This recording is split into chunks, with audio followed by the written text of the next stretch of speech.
Hello everyone स्वागत करुछि सुगम academy को। तो basic economics second paper row first unit और सेकंड यूनिट रो 2 मार्क विशिष्ट जो क्वेश्चन रही ता हमें डिस्कशन करूतिले। तो फर्स्ट पार्ट रे 20 टी क्वेश्चन डिस्कशन करिसंती, ए पार्ट रे आउ किछि टी क्वेश्चन डिस्कशन करबा। सो आरंभ करबा आज रे class. So first question is what is diseconomies of scale. Diseconomies of scale refers to the cost disadvantages that a firm experience at it increases its level of production. तो economies of scale पाई कॉस्टा कमी थाए, diseconomies of scale पाई cost of प्रोडक्शनटा बढ़ी थाए। तो यहाँ गोटे टाइप्र नेगेटिव फैक्टर्स जोटा एवरेज कॉस्ट को इनक्रीज करने बाध्य करें।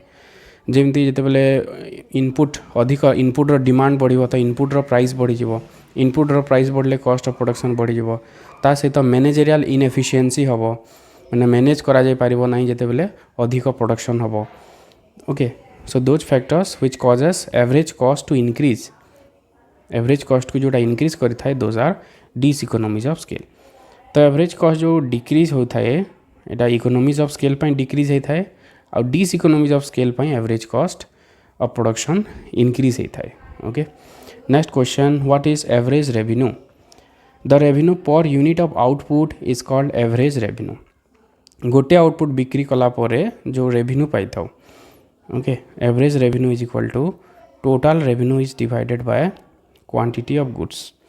माने गोटे जिनस बिक्री कले आम जितकी रेवेन्यू पाउछे that is average revenue and is average revenue is equal to price. या प्राइस सहित इक्वल होता है एवरेज रेवेन्यू।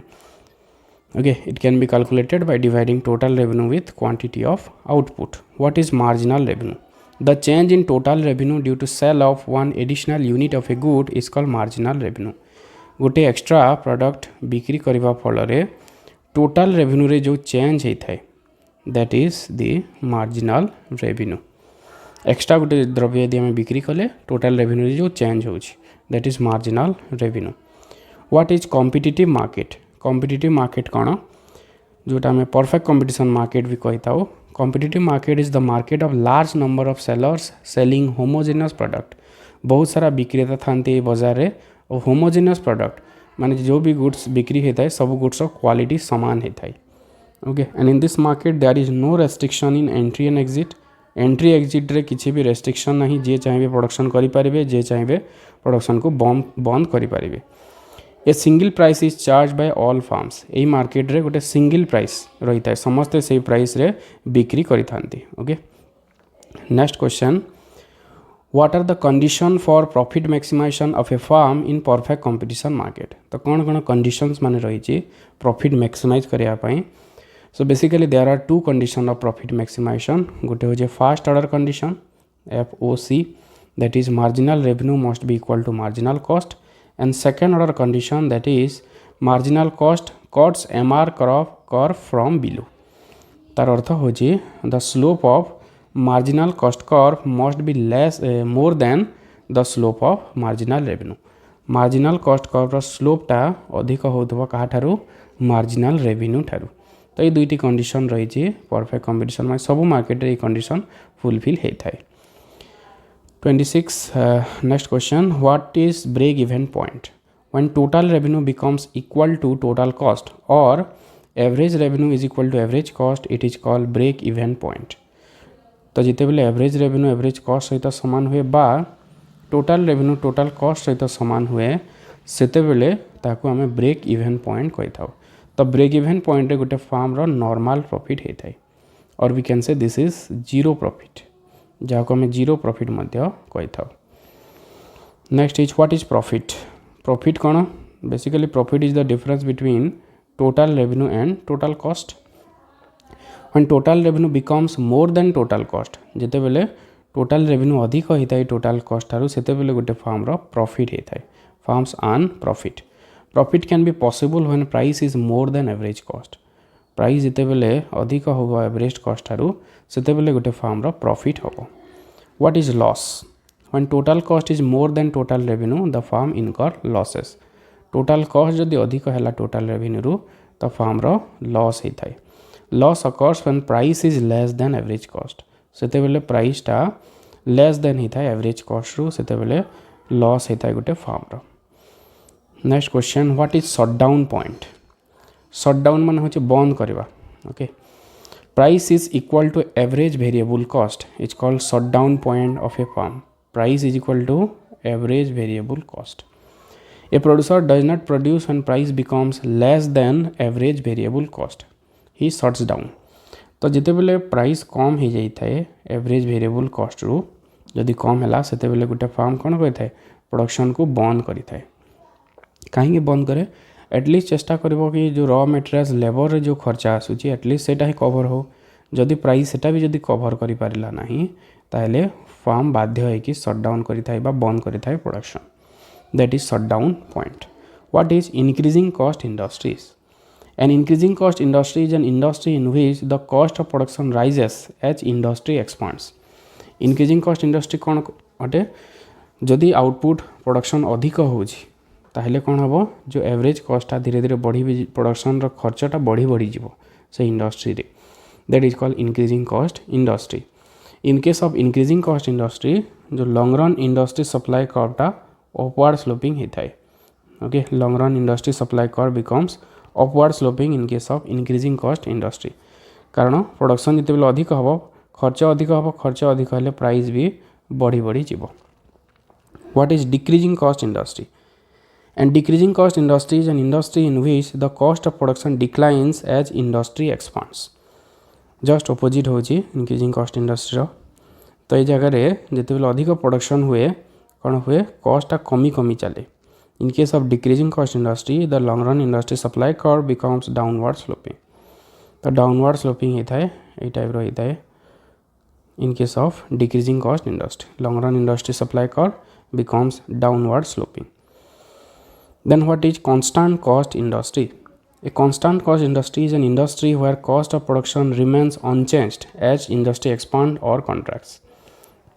तो ये केस रे कौन हो खर्च बढ़ू ना कि कमु ना कन्स्टाट रही है तो ये केस रे हमर industry supply curve becomes horizontal जेहेतु प्राइस बढ़ू माने खर्च बढ़ू ना कि कमु ना कन्स्टाट रोची से प्राइस मध्य फिक्स रही है next why farms are normal profit in competitive market in the long run तो लॉन्ग रन रे केवल कौन होता है नॉर्मल प्रॉफिट होता है जीरो प्रॉफिट होता है फार्म मानकर कहीं if firms are super normal profit new firms enter supply increases price declines and super normal profit is eliminated तो जदि सुपर नॉर्मल प्रॉफिट जदि अच्छी अधिक प्रॉफिट जदि अच्छी ताहले कौन हम नुआ फार्म्स माने एट्राक्ट हेबे से प्रोडक्शन करवा आरंभ करदेवे प्रोडक्शन करदे सप्लाई बढ़ी सप्लाई बढ़िले प्राइस कमी प्राइस कमिले प्रॉफिट जो थिला सेटा धीरे धीरे कमी ठीक से हीपरि जदि लॉस जदि थी फार्म लॉस जदि अच्छे लॉन्ग रन रे बहुत सारा फार्म एग्जिट कर जीवे मार्केट को